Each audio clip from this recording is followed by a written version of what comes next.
Kim Kardashian's Paris robbery in 2016 was not just another tabloid headline, it was an event that gripped the entire world because of the shocking audacity of the crime and the fame of its victim. On the night of October 2nd leading into October 3rd, Kim was in Paris for Fashion Week, staying at a discreet but luxurious residence known as Hôtel de Portales. She had attended multiple shows earlier that evening and, like always, shared glimpses of her night with millions of followers online. She flaunted her dazzling outfits and, most notably, a massive 20-carat Lorraine Schwartz diamond engagement ring valued at around $4 million, a gift from Kanye West. To Kim and her fans, this was another glamorous night in the life of a global celebrity. To a group of experienced French criminals, however, it was an invitation and an opportunity. Paris was buzzing with fashion elites, celebrities, and media, yet in those quiet early hours, the city became the scene of a heist that could have come straight from a Hollywood script. Around 2:30 in the morning, Kim returned to her private residence. Her security guard, Pascal Duvier, had left to accompany her sisters Kourtney Kardashian and Kendall Jenner to a nightclub, leaving Kim alone with just a concierge downstairs. That absence would prove pivotal. 5 men dressed as police officers, wearing ski masks and armed with handguns, approached the property on bicycles.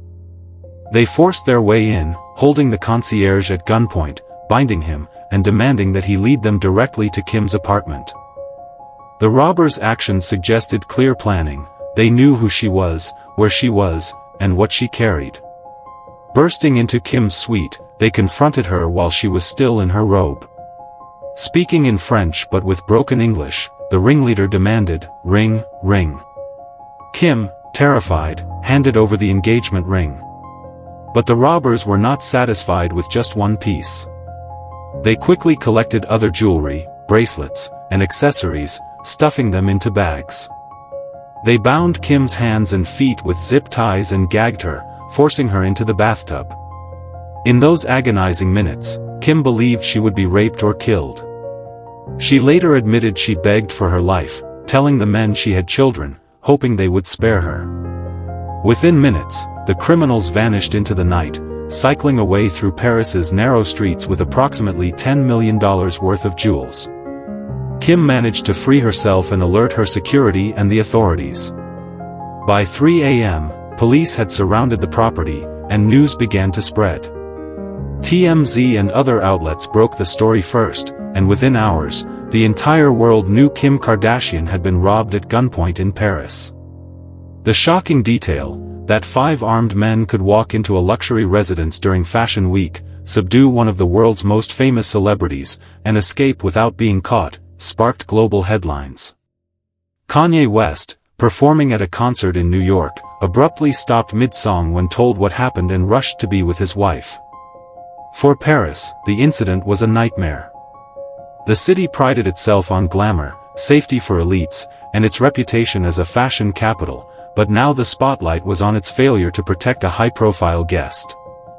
Critics attacked French police, questioned celebrity security measures, and wondered how Kim could have been left so vulnerable. Meanwhile, Kim's fans and detractors on social media reacted with a mix of shock, sympathy, and cynicism. Some people even accused Kim of staging the robbery for publicity, a claim she would later tearfully deny. Kim herself went silent. For a woman who shared nearly every detail of her life online, the silence was deafening. She withdrew from public appearances and social media for weeks, traumatized and shaken to the core. She admitted later that she suffered from anxiety and post-traumatic stress for years afterward, becoming paranoid about safety, strangers, and even her own home. Behind the scenes, however, French investigators were hard at work. They treated the case with the seriousness it demanded, assigning elite detectives to solve it. At first, the robbers seemed to have left little evidence. But mistakes began to surface. The concierge, who survived the ordeal, gave detailed descriptions of the men. CCTV footage showed suspects fleeing on bicycles. Most importantly, forensic teams discovered DNA traces on the plastic ties and the tape used to bind Kim. French authorities began analyzing those DNA samples, and what they found shocked even them. The genetic material matched known criminals in their database, specifically older men with long histories of organized crime and robbery.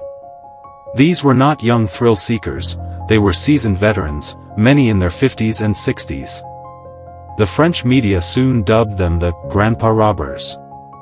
Among them was Aomer Kadash, a 60-year-old French Algerian with a notorious record, suspected of masterminding several high-value heists in the past. For months after the robbery, the suspects lived under the illusion they had gotten away with it.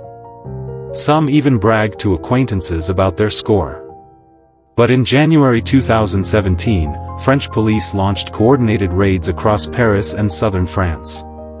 They arrested 12 suspects, including 8 Kadash, and recovered some stolen items. During interrogations, 8 Kadash confessed to his role as ringleader. He explained that the plan had been based entirely on Kim's own public presence. He admitted they studied her Instagram, her Snapchat posts, and her public schedule, tracking her movements. They knew what jewelry she had, when she was alone, and how to strike. The revelation sparked massive discussions worldwide about the dangers of oversharing on social media. Kim herself would later speak about how her online habits changed forever after realizing how her posts made her an easy target. The suspects, mostly older men, shocked the world with their backgrounds. These were not glamorous, Ocean's 11-style thieves. They were aging criminals, some even grandfathers, with histories of petty theft and organized robberies. Their average age was around 60, which is why the media mockingly referred to them as the Grandpa Gang. The trial, however, took years to materialize. Legal procedures, appeals, and the COVID-19 pandemic delayed proceedings. Finally, in 2022, nearly 6 years after the heist, 10 of the accused men stood trial in Paris. The courtroom drew massive attention, with international media following every detail. 8 Kadash once again admitted his guilt and even wrote an apology letter to Kim, saying he regretted traumatizing her and claimed he never intended violence, only theft. The court heard chilling testimony about how the robbery was planned and executed, and how the men thought they could outsmart both Kim's security and the French police. In the end, the verdicts were clear. Several of the men received prison sentences, with 8 Kadash sentenced to 5 years. Others received lighter sentences or probation, due to their advanced ages and health conditions. Still, the convictions brought closure to a case that had hung over Kim for years. For Kim Kardashian, the robbery became a turning point in her life. In later interviews, including a revealing episode of Keeping Up with the Kardashians, she described how she thought she was going to die that night, how she pleaded for her life, and how the experience stripped away her sense of invincibility. She changed her lifestyle, stopped flaunting expensive jewelry in public, and significantly reduced how much she shared in real time online. The glitzy persona of Kim as untouchable gave way to a more guarded, cautious figure, reshaping how she approached fame. For Paris, the robbery was both a humiliation and a wake-up call. Security measures around celebrities during Fashion Week were drastically tightened in subsequent years. The incident also highlighted the sophistication of organized crime in France, showing that even the most famous people were not safe if security slipped for even one night. The story of the Kim Kardashian Paris robbery remains one of the most notorious celebrity crime cases of modern times, a blend of glamour, fear, crime, and media frenzy that revealed not only the vulnerabilities of even the most powerful celebrities but also the ruthlessness and resourcefulness of criminals willing to take any risk for wealth. The trial itself was not just a legal proceeding, it became almost a spectacle. The French court allowed cameras only outside, but the reporting from journalists inside made it feel like a drama unfolding scene by scene. Many were stunned to see the accused, older men who looked more like retirees than dangerous jewel thieves. One of them even limped into court with a cane, another looked frail and unwell, and it seemed surreal that these men had terrified one of the most famous women in the world. But prosecutors made it clear, appearances aside, they were seasoned criminals who had used their experience and contacts in the underworld to orchestrate the largest jewelry robbery from a private individual in France in decades. The testimony of the concierge who had been held at gunpoint was particularly emotional. He described being forced to lead the robbers upstairs, fearing that any wrong move could cost him his life. Kim Kardashian did not appear in person at the trial but submitted written statements about the trauma she endured.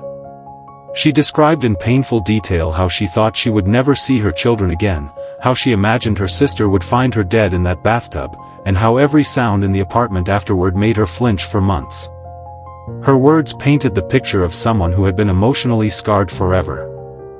When Aomer Kardashian apologized, calling himself remorseful, many found his words hollow. He admitted that they had chosen Kim precisely because she flaunted wealth so openly on Instagram and Snapchat, saying she was an easy target.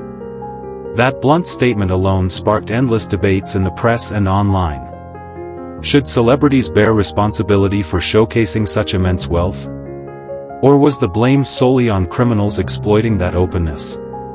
Reddit threads, think pieces, and TV debates dissected every angle, turning the robbery into not just a crime story but a cultural moment. In the end, sentences were handed down. Kardashian received 5 years in prison, with part suspended, others were sentenced to 2 to 4 years, and some were given probation or released for health reasons.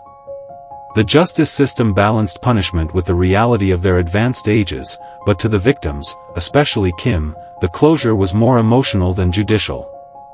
She later said no prison sentence could undo the fear and paranoia that became part of her daily life. The cultural impact of the robbery was immense. For one, it marked the end of a certain era of celebrity excess on social media.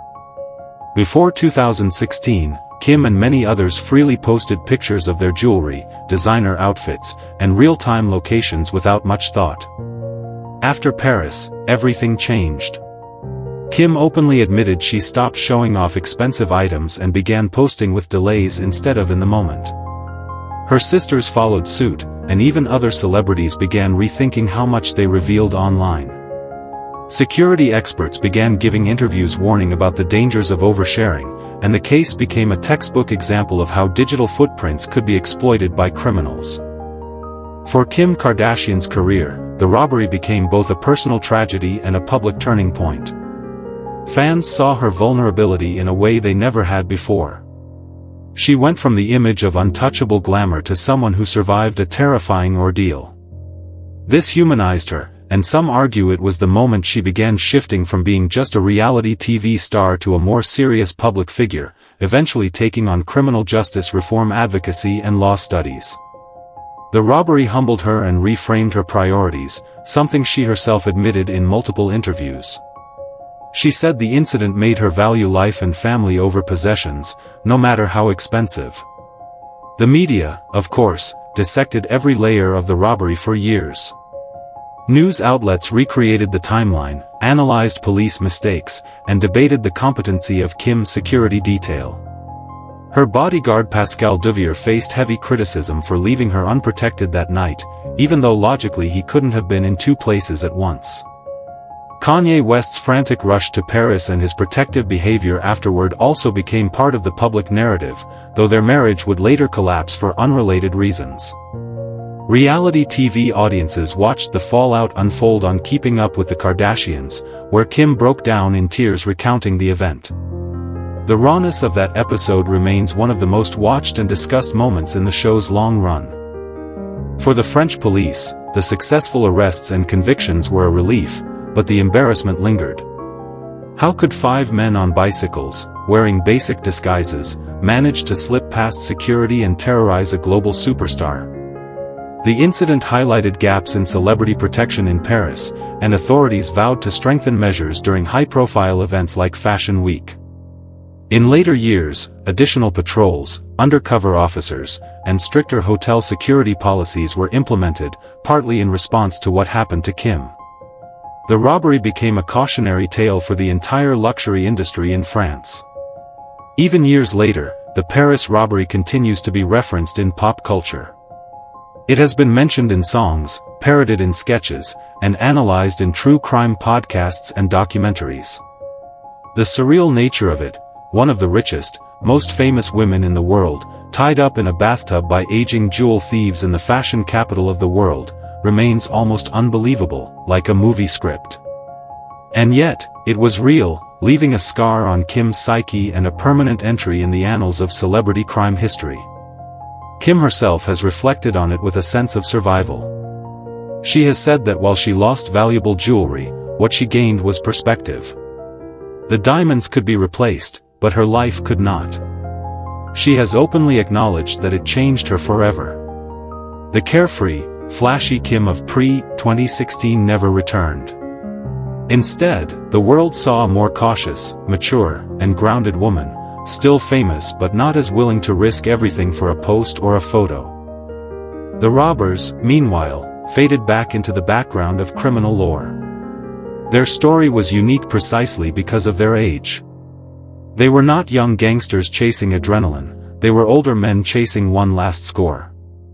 And while they succeeded in pulling off the theft, they underestimated the reach of modern forensic science and the determination of police under international pressure. In the end, their legacy is not that of glamorous master thieves but of desperate criminals whose greed and recklessness left behind a traumatized victim and ruined their own lives. The robbery also exposed the darker side of celebrity culture. It raised uncomfortable questions about how society consumes and even envies celebrity wealth. The fact that some people online initially doubted Kim or even mocked her fears showed the lack of empathy that often follows famous figures. But as the details came out, and as Kim's own vulnerability was laid bare, many began to see her less as a distant celebrity and more as a human being who had survived something terrifying. That shift in perception was, in many ways, the most enduring legacy of the robbery. From that October night in 2016 to the trials in 2022, the Kim Kardashian Paris robbery was more than just a crime. It was a mirror reflecting the risks of fame, the evolution of crime in a digital age, and the thin line between luxury and danger. It was about old criminals using old methods, but with a modern twist. They didn't need weeks of surveillance or elaborate blueprints. They needed only to open Instagram. It was about a woman who lived in the spotlight, suddenly plunged into darkness and fear, and who emerged not broken but changed. And it was about a city, Paris, that had to reckon with its vulnerabilities while trying to protect its glittering image. In the end, the robbery remains one of the most infamous heists of the 21st century, a chilling reminder that behind every diamond sparkle, there can lurk shadows waiting for a chance to strike.